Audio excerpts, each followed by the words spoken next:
성경이 읽어지네. 우리 시작하도록 하겠습니다. 자, 이번 주는 우리가 어떻게 보면 되게 이렇게 어렵게 보일 수 있는 것인데요. 바로 왕조가 이제 시작이 돼요. 그래서 왕조를 이렇게 차례대로 그냥 이렇게 쭉 나열하면 좀 이해가 되는데, 누구의 아들, 누구의 아들, 누구의 아들 이러면서 막 섞여갔다가 막 이래가지고 왕조가 어떻게 흘러가는지도 참 모르고, 또 이스라엘에는 이름이 하나지만은 우리가 보통 이름을 하나라고 부르지만 하나로 부르는 게 아니라 또 다른 이름이 있고 그래요. 그러니까 이름이 두 개는 아닌데 불려지는 이름에 따라서 또 이게 다른 경우가 있어요. 그러면 이 사람이 이 왕인지 저 왕인지 알기가 힘들거든요. 그러다 보니까 이 왕이 그 왕이고 저 왕이 저 왕이 우리가 아는 그 왕인가 이게 되게 헷갈려요. 그러다 보니까 좀 어려운데 이제 우리가 왕의 이름까지 다 외울 필요는 없고요. 중요한 건 뭐냐면은 하나님께서 기뻐하시는 왕의 행적과 그렇지 않은 왕의 행적에 대해서가 제일 중요한 거고요. 거기서 좀 더 나가서 이제 남북으로 이스라엘이 갈라지면서 철저하게 세상 나라로, 세상의 방법으로 세워져 가는 나라를 볼 수 있고, 그리고 그나마 하나님의 언약을 잇고 가는 나라의 역사를 이렇게 쭉 보시면 돼요. 그러면서 어떻게 우리가 신앙생활을 해야 될지, 그 왕조 속에서도 우리의 신앙생활을 어떻게 해야 되는지 잘 그려내고 있으니까요. 그런 왕조를 보면서 이렇게 순서 이런 것 다 알면 좋지만은 그게 아마 다 참 어렵거든요. 그러다 보니까 이렇게 다 모르셔도 이런 사건에선 이런 것이 하나님의 뜻이구나, 그리고 이런 것은 우리가 이렇게 하나님의 말씀으로 받아들여야 되는구나라고 여러분들이 아시면 좋을 것 같습니다. 특히 이제 십자가의 복음, 하나님의 경륜과 하나님의 세상 나라와 그리고 하나님의 나라와 세상 나라의 대립이라는 관점으로 보면은 남북이라는 나라가 이 대립되는 것이 굉장히 이렇게 그러니까 우리가 세상 속에서도 예수님 믿는다고도 하지만 우리를 공격하는 그런 존재들도 있잖아요. 그런 것을 보면서 왜 그들이 그런가라는 것을 또 우리가 교훈을 얻을 수 있는 것이니까요. 여러분들 그런 거를 염두에서 보시면 되겠습니다. 오늘은요, 열왕기상 11장에서 22장까지를 볼 거고요. 22장이면 이제 열왕기상은 끝나요. 그 내용은요, 솔로몬의 타락부터 시작할 거고요. 솔로몬의 타락이 결국엔 분열 왕국을 가지고 옵니다. 그러니까 하나님의 언약을 지키지 않은, 그러니까 하나님께 순종하지 않은 솔로몬의 결과가 분열이에요. 그리고 그 분열 왕국이 계속해서 대립을 하고, 그리고 그 대립의 극에 달하고 타락의 극에 달한 것을 아합으로 보고 이제 잠깐 그러니까 일부 이렇게 마치는 식으로 해서 열왕기 상이 이렇게 끝나고, 그 뒤로부터 이제 열왕기 하부터는 아합의 길을 또 따라가는, 그리고 이렇게 타락되는 그런 모습을 또 그리고 있습니다. 그래서 계속해서 좀 겹치는 부분도 있고 그럴 테니까 여러분들이 이렇게 좀 이해를 해주시고, 좀 헷갈리시면 제가 올리는 PPT나 제 자료를 좀 올려드릴 테니까요. 그런 것을 보시면서 좀 이해하시면 더 편할 것 같습니다. 자, 하나님의 지혜를 저버린 솔로몬이에요. 하나님께서 분명히 솔로몬에게 이렇게 말씀하셨습니다.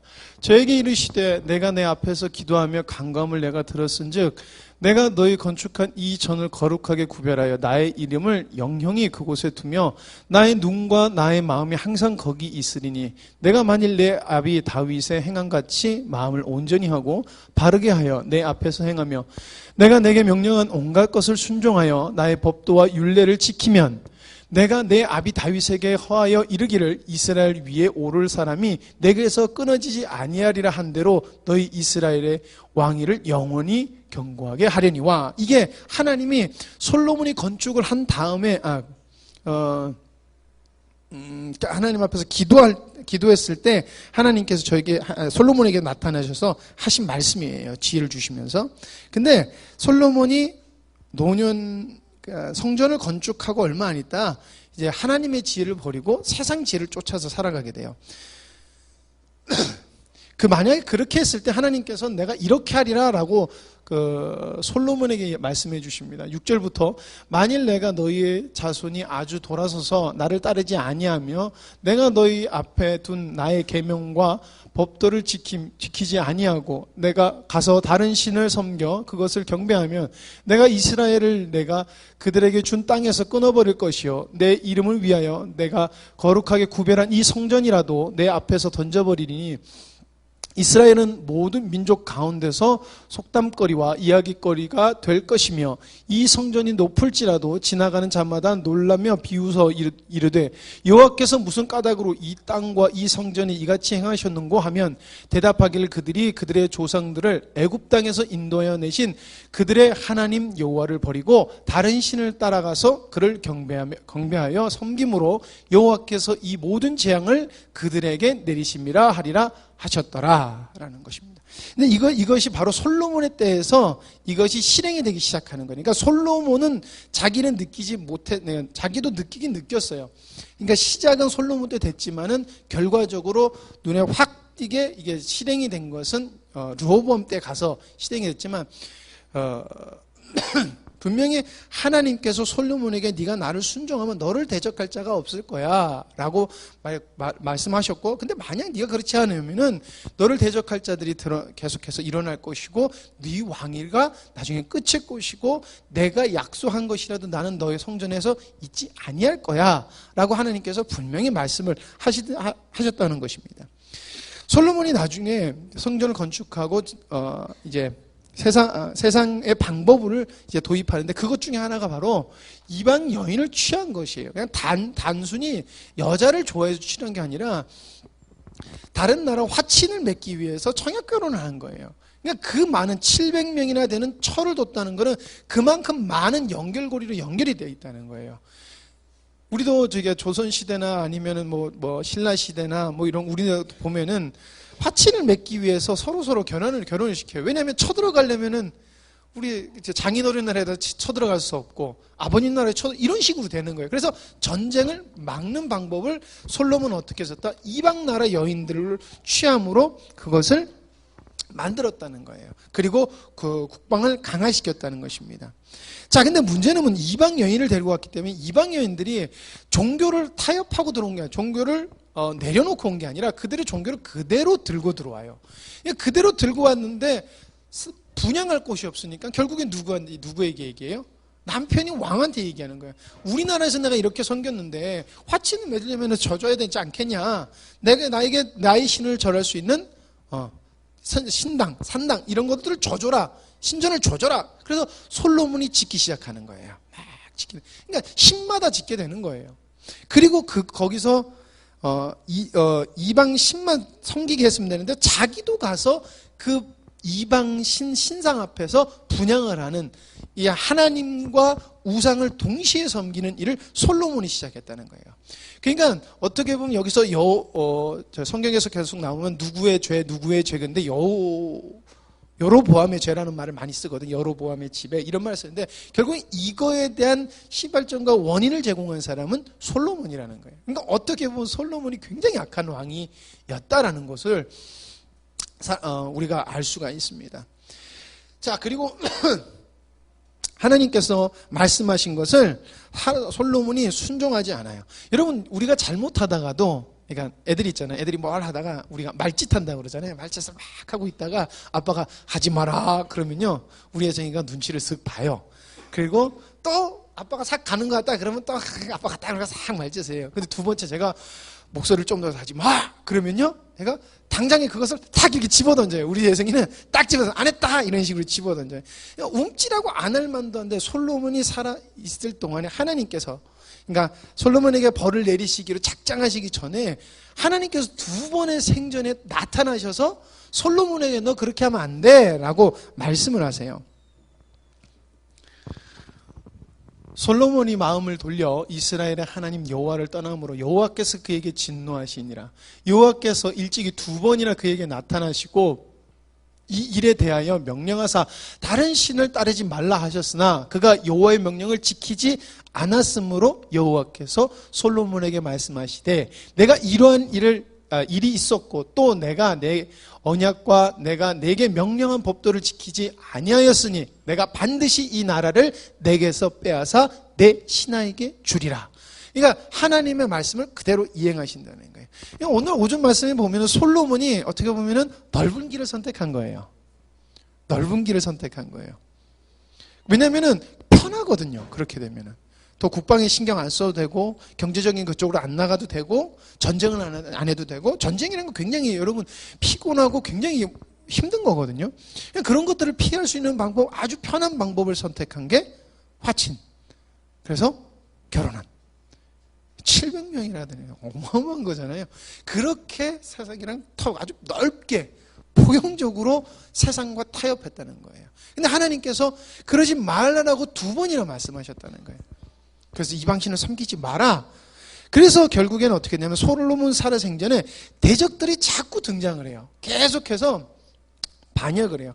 이 반역이라는 게 단순히 생긴 게 아니라 제가 계속해서 말씀드리는 게 다윗이 왕이 올랐으나 이스라엘은 12지파 체계의 나라예요.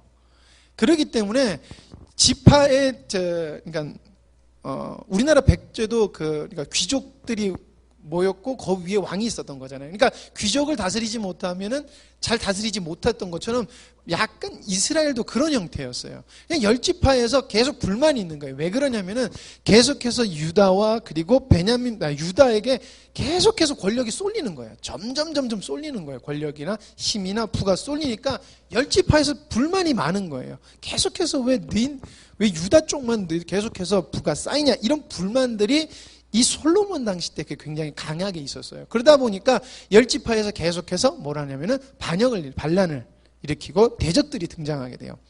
그 중에 한 사람이 바로 누구냐면 여로보암이에요. 여로보암도 원래 솔로몬의 편이었지만은 이런 불합리한 것 때문에 솔로몬과 대적하다가 솔로몬에게 쫓겨서 애굽으로 가게 돼요, 이 사람이. 그리고 나중에 르호보암이 왕이 됐을 때 르호보암에게 우리랑 타협하자. 그러니까 당신 아버지가 너무 우리를 못 살게 했으니까 좀 우리를 편하게 자라. 그럼 우리가 섬기겠다라고 주동해서 넣은 사람이 여로보암이고 그게 결렬됐을 때 사람들이 여로보암을 왕으로 세워서 10지파가 여로보암을 왕으로 세우는 거예요. 그러니까 이런 역사적 배경이 있고 나라적 배경이 있습니다. 그래서 계속해서 솔로몬이 하나님의 말씀을 버림으로 하나님의 말씀대로 하나님의 약속대로 대적이 등장했고 그리고 여로보암에게 왕위가 반쪽이 넘어갔다라는 것입니다. 이것이 바로 하나님을 버리고 그러니까 아버지가 했던 그 길을 버리고 세상을 쫓은 솔로몬의 모습이다라는 것이죠. 자, 그래서 이제 분열 왕국이 시작이 됩니다. 자, 르호보암이 솔로몬의 아들이에요. 이제 하나님께서 작정하셨기 때문에 르호보암이 이제 바른 길을 선택하지는 않아요. 근데 르호보암에게도 기회를 줘요. 그런데 어떤 기회냐면은 자기를 따르는 그러니까 아버지를 따랐던 노인들 그리고 자기와 함께 쫓는 청년들 이렇게 이야기를 하고 있는데 이 두 사람들의 두 그룹의 의견을 들어요. 어떻게 하는 게 좋겠냐? 내가 어떻게 나라를 다스리는 게 좋겠냐라고 이제 물어봐요. 청년들은 더 강압해라. 노인들은 당신 아버지가 너무 노역을 많이 시켰기 때문에 그러지 말아라 라고 이야기를 해요. 근데 르호보암이 청년들, 성경에는 소년들의 말을 따랐다라고 그러거든요. 이게 소년이란 말이 뭐냐면은 이 사람들이 소년이라고 해가지고 지금 우리가 아는 성견이나 뭐 이런 얘기가 아니에요. 지금 르호보암이랑 같이 살았다는 것은 그가 제위 17년 헷갈리네. 르호보암도 항상 나이가 한참 있었을 때 40 몇 살에 제가 왕이 된 걸로 알고 있거든요. 르호보암도. 그러니까 40 몇 살 정도 되면 제 나이 정도 되는 거예요. 그러니까 그 사람들의 삶은 나이가 꽤 있는 사람들인데 소년이라는 건 뭐냐면은 그 사람들이 어리석은 그룹으로 있는 사람들을 표하는 거예요. 그러니까 성경에서 소년이라는 말을 썼고 노인이라는 말을 썼다는 것은 그런 내표가 있는 거예요. 그러니까 르호보암이 지혜 있는 어른들의 말을 따르는 것이 아니라 자기와 큰 어리석은, 그러니까 자기 같고 소년 같다는 것은 좀 방탕하고 또 어리숙한 잘못된 생각을 가지고 있는 사람들의 그룹을 쫓아가게 돼요. 결국엔 이것이 10지파에 대한 적대심을 더 키우는 역할을 했고, 그러면은 우리는 너를 섬길 수 없다라고 갈라서게 되는 거예요. 그래서 여로보암을 왕을 왕으로 세워요. 그래서 남유다는 유다와 그리고 베냐민 지파가 합해서 남유다가 되고요. 북이스라엘은 나머지 10지파예요. 원래 이렇게 딱 나눠졌을 때 르호보암이 바로 전쟁에서 여로보암을 물리치고 다시금 북이스라엘을 통일시키려고 했는데 하나님이 그걸 하지 말라고 그랬어요. 왜냐하면 이건 내가 한 거니까 너희들 가서 전쟁하지 마라고 하나님께 선포해요. 그래서 군대를 물리는 사건이 있어요. 자, 그런 다음에 이제 이 두 나라가 역사가 시작이 돼요. 근데 이 역사를 보면요, 두 나라의 역사는 절대 하나님을 기쁘시게 하는 역사가 몇 없어요. 북이스라엘은 아예 없고요. 남유다는 간혹 있지만 그것도 온전하지 못해요. 다윗의 길 같지 않다라고 이야기를 해요. 자, 그래서 어떻게 되냐면은 이스라엘이 쇠약해져요. 약해져요. 이 지도가 뭐냐면은 이게 이 지도가 솔로몬이 다스렸을 때의 지도예요. 그러니까 요렇게가 솔로몬이 다스렸을 때예요. 근데 이게 나중에 이스라엘로 이제 남북으로 나눠진 다음에 얼마나 이렇게 땅이 쪼그매지냐면 요렇게 작아져요. 어마어마하게 작아지는 거예요. 그러니까 3분의 1 정도밖에 남지 않고 이스라엘이 그동안 다윗이 하나님의 명령을 따라서 취하고 약속을 따라서 정복했던 그 땅을 다 또 뺏기는 거예요. 왜 이건 뭘 말하냐면 하나님의 말씀을 따르지 않은 자들에게 대적이 계속해서 등장해서 계속해서 이스라엘, 그러니까 하나님의 백성의 땅들을 뺏어가고 못 살게 하고 이런 것들을 계속해서 보여주는 거예요. 그래서 잘 보이시죠? 지금 남은 땅이 요 정도밖에 안 되는 거예요. 이렇게. 지금 이스라엘은 이렇게 돼 있습니다. 우리가 이스라엘이라는 나라를 지금 이렇게 보면 지금 이렇게 돼 있고요. 지금 현재 이스라엘 나라. 이렇게 쇠약해지게 되게 되는 것입니다. 자, 열왕기 상에서는 여로보암에 대해서 굉장히 계속해서 여로보암이 등장해요. 왜 그러냐면은 여로보암이 하나님께 한 범죄 때문에 그렇거든요. 여로보암에게도 하나님께서 나타나셨을 때 다윗에게 하셨듯이 솔로몬에게 하셨듯이 동일한 말씀을 했어요. 하나 언약적인, 그러니까 구원사의 언약 빼곤 나머지 언약은 곧 그대로 해주세요. 뭐냐면 네가 나를 섬기면은 네 왕위가 절대 네 아들 떼에서 끊어지지 않을 거야. 계속해서 네 나라가 든든하게 설 거다. 그러니까 나만 의지해라 라고 하는 거예요. 그러니까 이 북이스라엘 백성들도 하나님의 백성이었고 남유다도 하나님의 백성이었어요. 그러나 남유다 왕국은 하나님의 언약적 계보가 있는 것이고 북이스라엘은 그게 없는 것이에요. 자, 어쨌든 여로보암이 이제 북이스라엘의 왕이 됐어요. 근데 문제가 생겼는데 이 사람이 죄를 지었는데 가장 큰 죄가 바로 금송아지를 만드는 죄예요. 금송아지. 자, 백성들이 남유다를 가는 것을 방지하기 위한 책이 있는데 이스라엘 백성은 1년에 3번을 꼭 예루살렘 성전에 가서 제사를 드려야 돼요. 이스라엘 백성은 누구나 가서 제사를 드려야 되는데 가서 제사 드린다는 것은 결국에는 뭐냐면 이 나라 국력이 이만큼 뺏긴다는 거예요.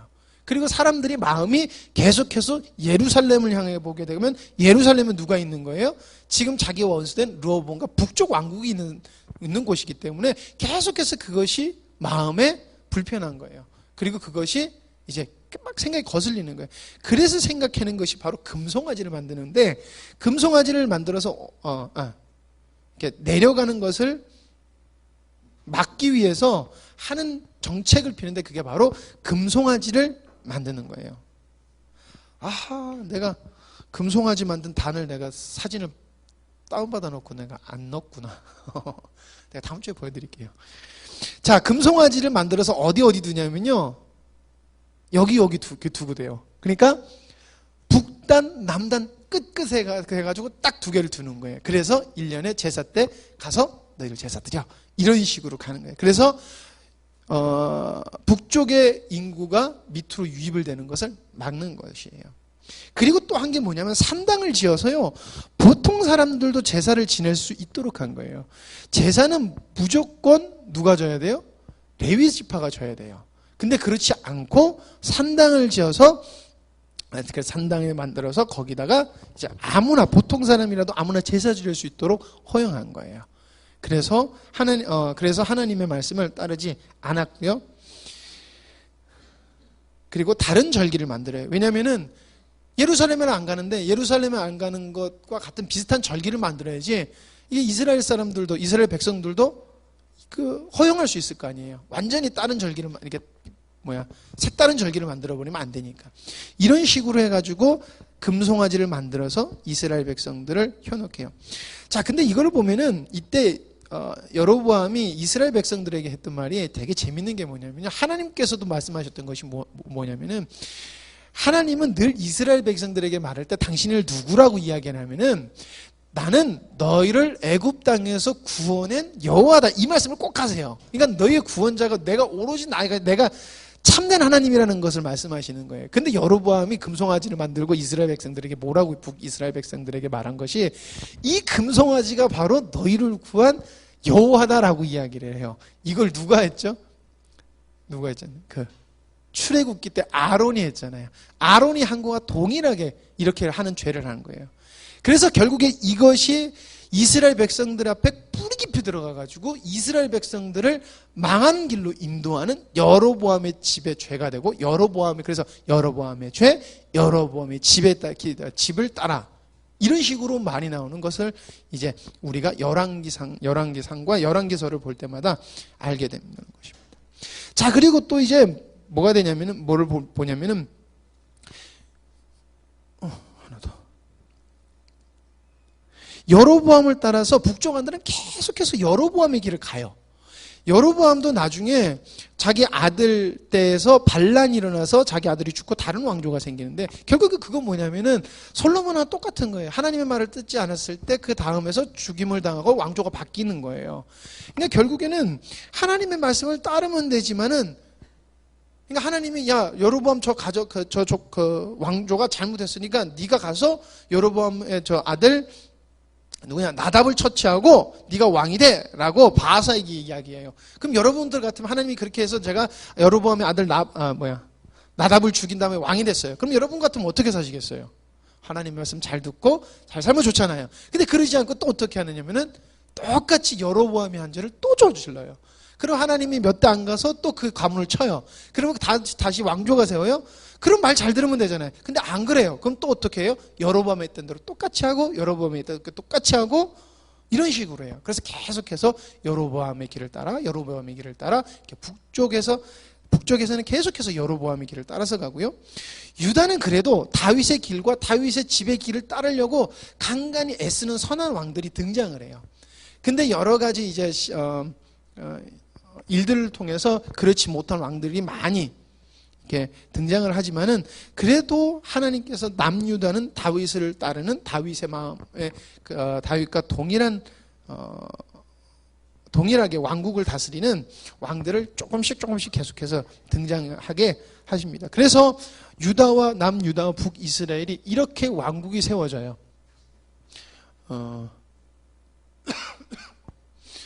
그래서 이스라엘에는 저게 하나, 둘, 셋, 넷, 다섯, 여섯, 일곱인데 총 9개 왕조로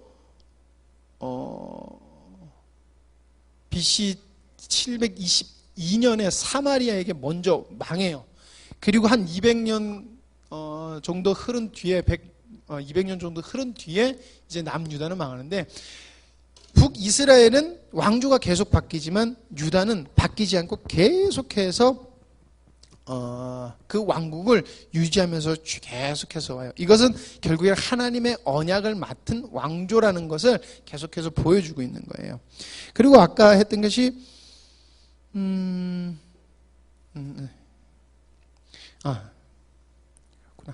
남유다와 북이스라엘을 보면서 우리가 봐야 될 것이 하나가 뭐냐면은 세상 나라가 하나님의 나라를 공격하는 것을 봐야 된다는 거예요. 이게 어디서도 부각돼서 나오냐면은 아합 왕조 때 부각돼서 나타나요. 자, 바로 다음에 나눌 게 오므리 왕조인데 이 오므리 왕조가 우리가 잘 아는 아합의 아빠예요. 아합의 아버지. 그래서 아합 왕조를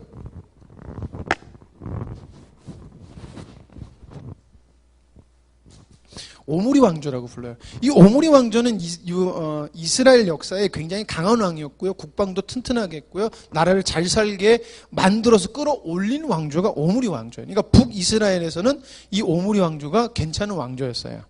예. 거기에 아합이라는 핵심 인물이 등장합니다. 아합은요, 새로운 악의 모델이에요. 그러니까 그 아합 전까지만 해도 그냥 산당에 금송아지 정도 모시고 살았는데, 새로운 악의 등장, 아합이 등장하면서 누가 등장하냐면 바로 바알과 아세라 목상이에요. 아스다롯이시라고 하는 이 신이 등장해요. 자, 이렇게 생겼어요. 바알이고요, 마누라 아스다롯이에요. 여러분들도 아시겠지만 여신상의 가슴을 이렇게 크게 해놓는 이유는 풍요를 뜻해요. 그래서 꼭 이렇게 여신상에다 가슴을 크게 해놓는 것은 이 신이 너희들에게 젖줄이 되고 비를 내려주고 풍요를 주는 신이다라는 것을 그걸 해요. 그래서 여러분들이 이렇게 한 번씩 인터넷 치다가 우상을 하는데 여신상에는 항상 가슴을 크게 만들어 놓는 이유는 이거는 풍요를 뜻하는 거예요. 그래서 저렇게 생긴 것이 바알과 발음 안 돼. 아스타롯, 우리가 말하는 아세라 목상, 이렇게 말하는 그거예요. 이거를 들여오고 이때부터 이스라엘이 어마어마하게 악하게 나가요. 그동안에는 그냥 악했는데 이제는 아주 악하게 나가요. 자, 사마리아는 이스라엘이 수도를 3번 옮겨요. 근데 그 3번 옮기는 수도 중에 하나가 사마리아인데, 여기 핵심되는 곳에 바알 신전을 건축하는 거예요. 결국은 뭐예요? 하나님의 나라지만은 북이스라엘도 하나님의 나라인데 그 중심이 되는 곳에 우상단지를 갖다 놓고 우상단지를 섬기게 되는 시점이 바로 오므리 왕조 아합 때 일어나더라는 것이에요. 그리고 아합이 하나님 앞에서 악을 저지른 게 뭐냐면, 하나님께서 절대 자기를 대적했던 여리고를 다시금 재건축하지 말아라고 하나님께서 말씀을 하셨어요. 하지 마라 하면 죽는다, 저주받는다라고 있는데, 아합이 여리고성을 건축하는데 하나님께서 여리고성을 금지해서 아합이 어떤 벌을 받게 되냐면은 성터를 쌓을 때 맏아들 아비람이 죽어요. 그리고 성문을 세울 때 막내 아들 수굽이 죽어요.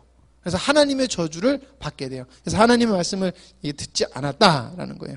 그리고 아합이 하나의 또 악행을 하는 게 뭐냐면, 이게 굉장히 중요한 게 뭐냐면은, 아달랴를 자기 딸을 시집을 보내요. 어디다가 시집을 보내냐면은 남유다에게 시집을 보내요. 이게 뭐냐면은, 남유다랑도 계속해서 적대 관계를 했고 계속 대립 관계를 했는데 여기서 화친을 맺은 거예요, 남유다랑. 그러면 자기 딸을 시집을 보낸 거예요. 이것 때문에 결국엔 이 아달랴를 맞이한 잠깐만요. 아하시아가 나중에 결국에 예후가 아합의 가문을 다 죽일 때, 이때 아하시아도 죽게 돼요. 아합이랑 짰겠다고 하는 것 때문에 예후가 아하시아를 죽이게 되는, 남유다의 왕인데도 예후가 북쪽 왕이었는데 죽이게 되는 사건이 벌어져요. 그리고 여기서 벌어지는 일이 뭐냐면은, 이세벨이 아달랴를 통하여서 남유다를 쿠데타를 일으켜서 먹으려고 해요. 그러니까 이건 뭐냐면은, 남유다에 잘 진행되고 있는 다윗의 혈통들을 싹 죽여가지고 다시금 새로운 왕조를 세우려고 하는 게 누구냐면 이세벨이 그렇게 하는 거예요. 그래서 하나님의 언약을 파기시키려고 하는 공격이 이때 들어와요. 그렇기 때문에 세상 나라가 하나님의 나라와 하나님의 언약을 공격하는 모습을 여기서 보여주는데, 나중에 이런 막 죽이는 과정에서 한 아들이 피난을 왔었고, 그 아들이 다시금 왕에 오르면서 다윗 혈통이 또 유지가 되는데, 이런 사건을 저지른 게 바로 아합의 가문이다라는 것입니다. 자, 아합 시대 때 우리가 잘 아는 누가 등장하냐면 바로 엘리야와 엘리사가 등장을 합니다. 엘리야는 아합과 대립을 하게 되죠. 그런데 이 대립은 그냥 대립이 아니라 결국엔 참신은 누구인가라는 것이에요. 그러니까 여러분, 우리가 좁은 길을 선택하는 이유는 우리의 참 주인이시고 우리의 인생을 인도하시는 분은 하나님이라는 것을 믿기 때문에 우리는 좁은 길을 선택하는 거예요. 그렇죠? 근데 넓은 길을 선택하시는 분들, 예수님을 믿지만은 넓은 길을 선택하시는 분들은 하나님은 믿지만은 그분들의 논리는 하나님은 믿지만은 그분들이 결정적으로 나의 인생을 인도하는 것은 누구다? 나하고 세상적인 논리다라고 보는 거예요. 넓은 길을 선택하는 거예요. 왜냐하면 하나님이 가르쳐준 그 길은 내가 봤을 때 그 길은 아니기 때문에 안 가는 거예요. 그러니까 그 당시에 이스라엘 백성들은 누가 봐도 아합을 선택하는 게 맞아요. 왜냐하면 아합이 부귀와 평화를 갖다 준 왕이었기 때문에. 그게 당연했던 거예요. 그러나 하나님은 늘 죽이고 명령한 것 순종하기를 원하고, 그리고 바알과 아세라 신상을 섬기는 것은 굉장히 음란했어요.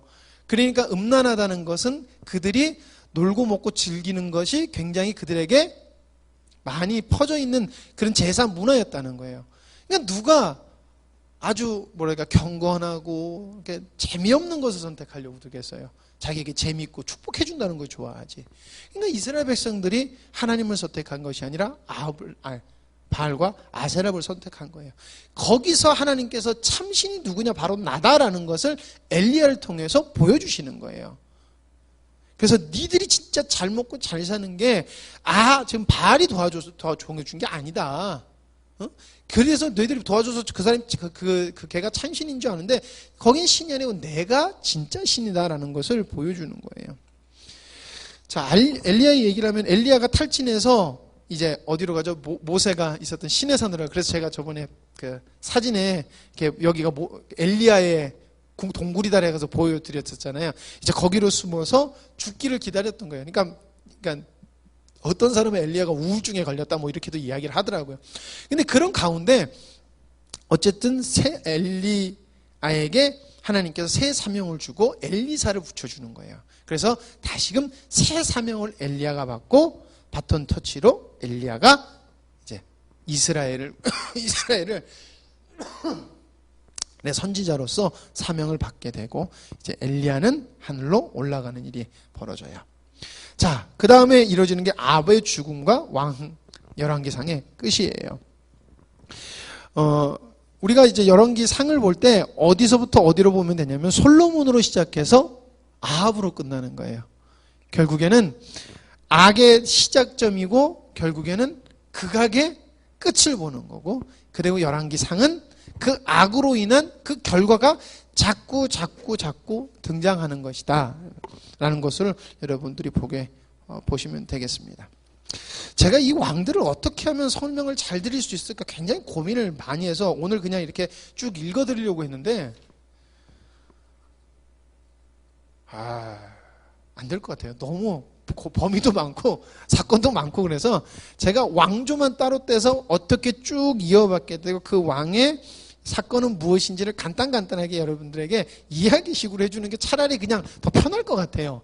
이게 내용이랑 왕조랑 섞여버리면요, 연결된 거 자꾸 얘기하려면 저도 막 헷갈려요. 그래서 이번에는 그냥 이렇게 진행이 되는 것만 여러분들하고 나누고 다음이나 아니면 다다음 주에 왕조가 쭉 흘러가는 것들을 여러분들에게 이렇게 나누면서 또 어떤 것을 우리가 교훈을 삼아야 되는지 우리가 함께 나눠보면 좋을 것 같습니다. 기도하시겠습니다. 하나님 아버지, 감사합니다. 저희들에게 하나님의 주님의 교훈을 주시고 또한 하나님 아버지 믿음을 주시니 감사합니다. 아버지 하나님, 오늘 정말 저희들이 어떤 길을 걸어야 되는지 저희들이 말씀을 통해서 계속해서 나누고 있습니다. 하나님, 세상 사람들이 봤을 때는 저희들이 어리석고 불편하고 하나님 재미없는 길을 가는 것 같지만, 하나님 저희들이 주님을 만나고 주님을 느낄 때 세상의 그 어떤 것도 주님과 바꿀 수 없고, 그리고 하나님 아버지 우리가 가는 길이 참 길인 것을 저희들이 알게 됩니다. 하나님, 그 기쁨이 우리 마음속에 넘치게 하여 주시옵고, 또한 이것을 모르는 자들에게 주님께서 은혜와 긍휼을 허락하여 주셔서 바른 길을 볼 수 있게 하시고 참 길을 걸어갈 수 있도록 주님 도와주시옵소서. 분명 좁고 어려운 길이라 주님께서 또 말씀하셨듯이 하나님 아버지 그 길을 걸어가는 저희들에게 힘 주시고 하나님 위로자 되어주시고 능력 되어주셔서 하나님 넉넉히 잘 감당해 나가는 저희들 되게 하여 주시옵소서. 사모하는 백성에게 주님의 은혜를 내려주시고 주님의 복된 것을 주님께서 내려주시옵소서. 모든 것을 주님께 맡겨오며 예수님의 이름으로 기도드립니다. 아멘.